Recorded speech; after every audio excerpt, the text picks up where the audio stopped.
We oppose white supremacy. We opposed male supremacy. So what is problematic about just saying, instead of using these vague terms like, I'm not a Zionist, why not just use the straightforward term, whether or not you're a Jewish supremacist? The main Israeli human rights organization, Selma, put out a report. It says two things. Let's stop talking about Israel and the occupied territories. There's one state there. There's one state. It goes from the Mediterranean to the Jordan. It incorporates the West Bank, Gaza, East Jerusalem. There's one state. It's the state of Israel. And they said the foundation of that state is Jewish supremacy. An unequal Jewish supremacy. Palestinian Israeli Arabs have more rights than West Bank Arabs and than Gazan Arabs. West Bank Palestinian Arabs have less rights than Israeli Arabs, but more rights than Gazan Arabs. It's unequal, but the bottom line is it's one state based on Jewish supremacy. And I found that formulation resonant, because I don't think it's particularly useful to describe yourself as an anti-Zionist, because no two people agree on what Zionism is. So why shouldn't we be direct? Israel is technically a Jewish state as a legal matter. It's a state of the Jewish people. But there's nothing Jewish about Israel, in my opinion. It's an alien. It's a kind of an you know the fancy word, an excrescence?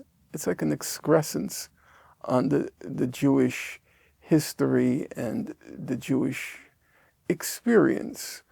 So I don't feel Israel as being a Jewish place. Right now, it was kind of an astonishing fact when you consider how much Jews are saturated with propaganda by other Jews. 40% of American Jews think Israel is committing genocide. So when 40% of American Jews say they think Israel is committing genocide, it's kind of an acknowledgement that Israel is not Jewish. There is a large number of Jews outside Israel who give Israel blind support, not because they give a darn about Zionism. I doubt they've ever read a book on the subject. It wasn't Zionism. It's this belief that Jews are better. Jews are superior.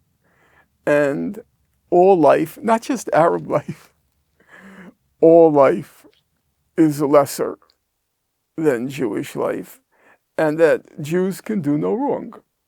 They can't do any wrong, because the whole world resents them for one simple reason. They're envious of us.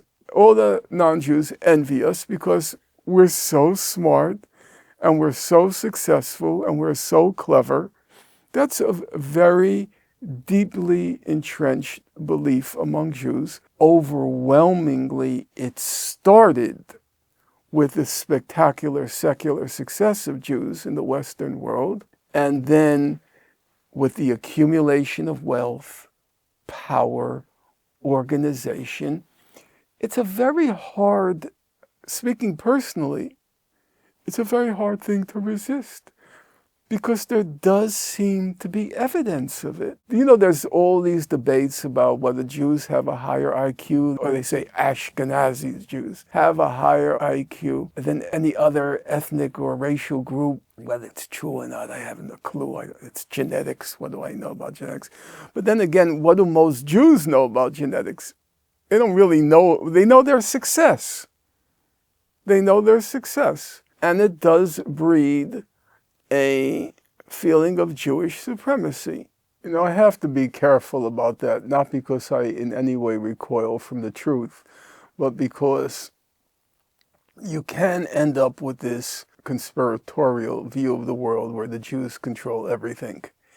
And because one wants to be factually accurate, and also one doesn't want to fuel certain stereotypes, you have to be careful. That doesn't mean you run away from the facts, but you have to be careful. Jews are the wealthiest ethnic group in the United States, which is a significant fact. Obviously, money is power. Secondly, and it's not trivial, Jews are very well organized. They always had a tradition of forming communal organizations. That's always been very essential to the Jewish community.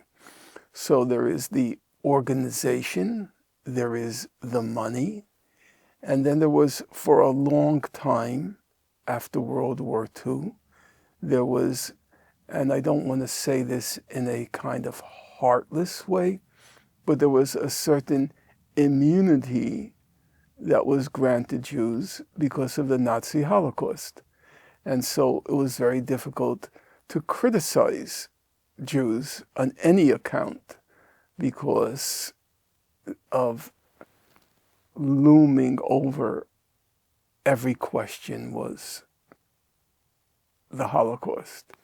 So you have concentrated wealth of a significant degree. You have organization of a significant degree. And then you have the immunity to any criticism. Well, you put those three together, it's a lethal brew. It's a lethal brew. It's a problem. Oh, I should say there was a fourth aspect. The fourth aspect, again, we have to be careful about language. The fourth aspect is Jews were spectacularly successful in the 20th century. Every Jew will tell you, I grew up in that milieu. The great avatars of modernity, Freud, Jewish. Marx, Jewish. Einstein, Jewish. Every Jew knows that. Every Jew knows that. And then Jews represent about 0.000000001% of the world's population. 20% of the Nobel laureates are Jewish. That can't but go to your head. You know, it's very intoxicating. So now you have the money, the organization, the immunity, and the, let's call it, secular giddiness, the arrogance, the notion, well, we really are a chosen people. Not as it was understood biblically, that you have to bear the sins of humankind. No, chosenness in the, let's call it, supremacist sense. So when you combine those four factors, you can have a problem. And that problem did arise with the question of Israel. It also, speaking honestly, there was a certain amount of resentment at the Jewish, resentment mixed with envy of the Jewish success story in the U.S. Jews historically have contributed large amounts of money to cultural institutions, hospitals, things of that sort. That was a part of a kind of Jewish tradition. So if you go to a library in the United States, a major library, they have a list of donors, overwhelmingly Jewish. You go to a cultural place, Lincoln Center for the Performing Arts, they have the list of donors, usually a plaque, overwhelmingly Jewish. So on the one hand, that's a good thing. They're giving money to cultural institutions, universities, as against to saloons and bordellos, so it's a good thing. But there's an underside. It means you have a lot of power in these institutions. And now that power was mobilized in a quite brutal, unabashed way. That is, for example, at universities where Jews gave huge amounts of money, at least by my standard. If you look at the most recent Harvard report on anti-Semitism, it mentions in passing, one Harvard alumnus gave Harvard $200 million. Another alumnus gave Harvard $300 million. Bill Ackman, a major hedge fund manager, he gave Harvard $50 million, which the universities were very reluctant to lose. And so the screws are turned. Unless you crush the student encampments, we're not giving you money. unless you rein in, tame the Middle East studies programs, which are replete with sympathizers for Palestinians. In the United States, they created this field called Israel Studies. You know why they created it? Because they lost the battle in the Middle East studies programs. So the Israelis, the Jewish supporters of Israel, they realized that battle has been lost. And so they created their own field called Israel Studies. So across the board, I know people in the cultural institutions, and they told me the pressure in places like Lincoln Center for the Performing Arts, which is the major performing arts institution in New York, the pressure not to criticize Israel was just overwhelming. So that power, the exertion of that power. Now, as my friend Jamie Sternweiner, who I'll mention, as he said to me, but you have to, whenever you talk about this issue, you have to make sure you point out that problem arises because of the huge concentration of wealth in our society, not just Jews, but in society in general. The billionaire class gets its way in everything. They buy elections. They buy everything. They buy legislation. So ultimately, it's a problem of the maldistribution of wealth in spectacular ways. I mean, the levels of polarization now in our society. As Bernie Sanders would point out, the three people standing behind President Trump at his inauguration, Mark Zuckerberg, Jeff Bezos, and Elon Musk, three individuals controlled more wealth than half of our country, than 180 million Americans. Three individuals. I was just going over the statistics with my students, and it was funny. You'd see the charts of distribution of wealth. Top 0.1% control 15% of the wealth. 0.1%. Top 10% control about 30% of the wealth. And then, on each of the graphs, they have this very thin line at the bottom. It looks like the border of the graph. It looks like the border. And you know what that thin line is? What percentage of the wealth? This thin line, you know what it's called? It's called the bottom 50%. They start 0.1% control 15, and then they go to 10%, and then they go to 30%. And then you get this barely perceptible, the bottom 50% of our country, you know percent of the wealth they control? 2.5% of the wealth. So the Jewish case is an extreme example because Jews represent about 2% of American society, roughly 2%. But they're wildly overrepresented in like what's called the Forbes 500. So yes, it's an extreme case, but it's an extreme case of the maldistribution of wealth in our society in general, and the fact that the rich get their way in everything. How do you speak frankly about these questions without feeding conspiracy theories and anti-Semitic tropes? And I think it's very hard to find the right language which is faithful to the facts and doesn't feed the pernicious stereotypes. I'm not sure how do you do it. I was recently on a program of a person decisively of the right, or MAGA right as it's called, and a friend of mine criticized me afterwards on the grounds that you were agreeing with her too much. I tried because the conspiracy theories were coming at me like a barrage, fast and furious. Which ones do you attack? Or which ones do you outrightly reject?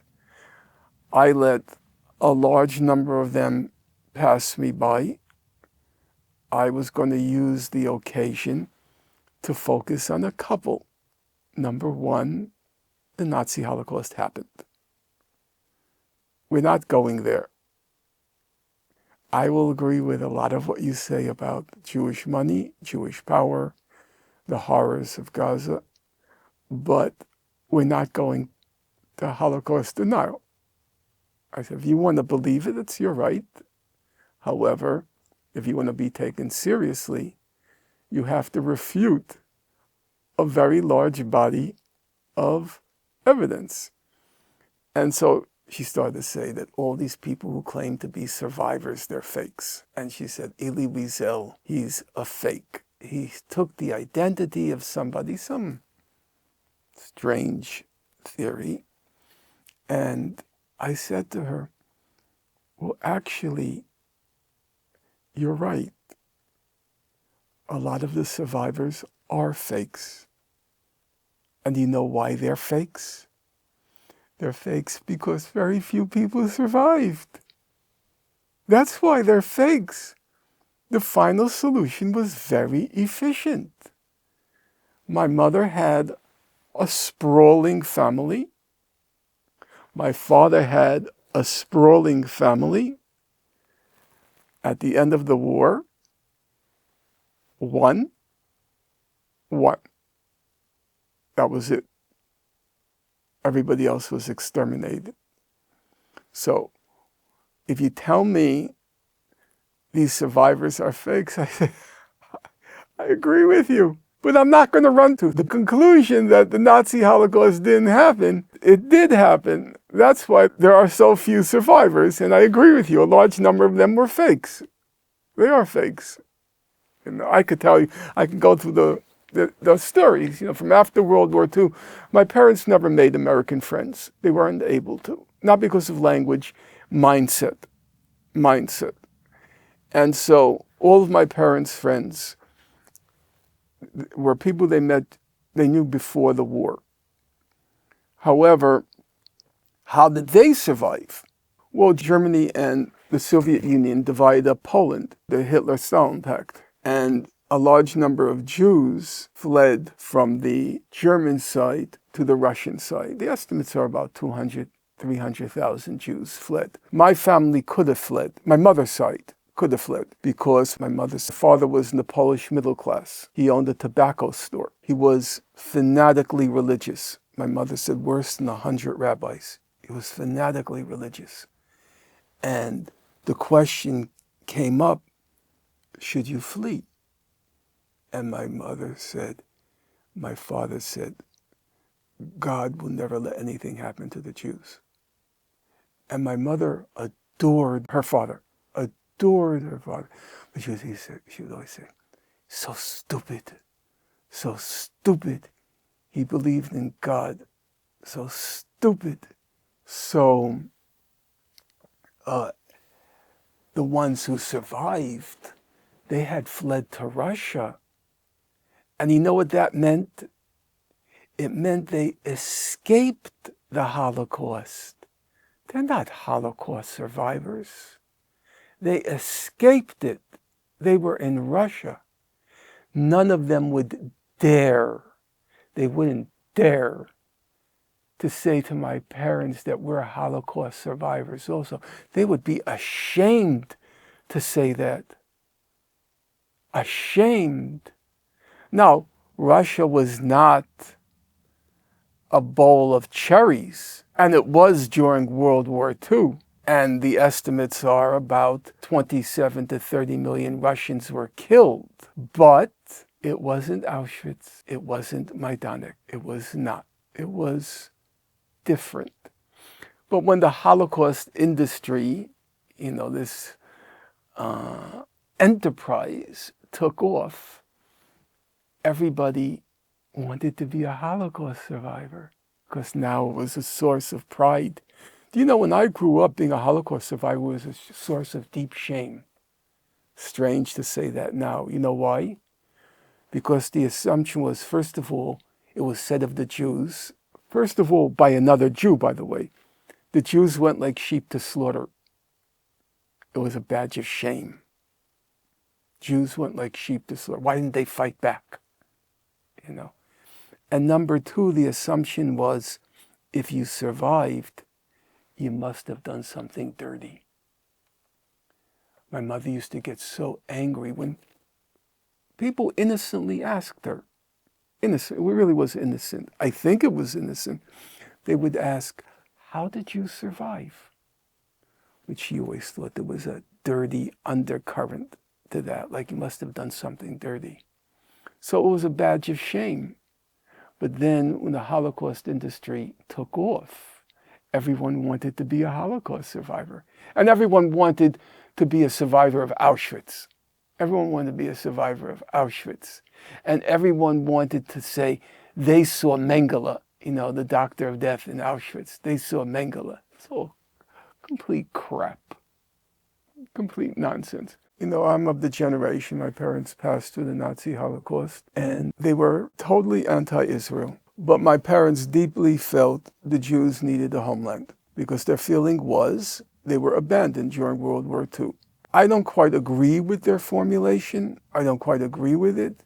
But certainly I understood the feeling, as my parents put it. One, nobody wanted us. And two, quite a few people weren't all that sad at the thought that we were being killed. So they were very emphatic. The Jews needed a homeland, as the expression was back then, and my parents tended to use the political language. They needed a place of refuge. If and when it came again to nobody wants us, they needed a place of refuge.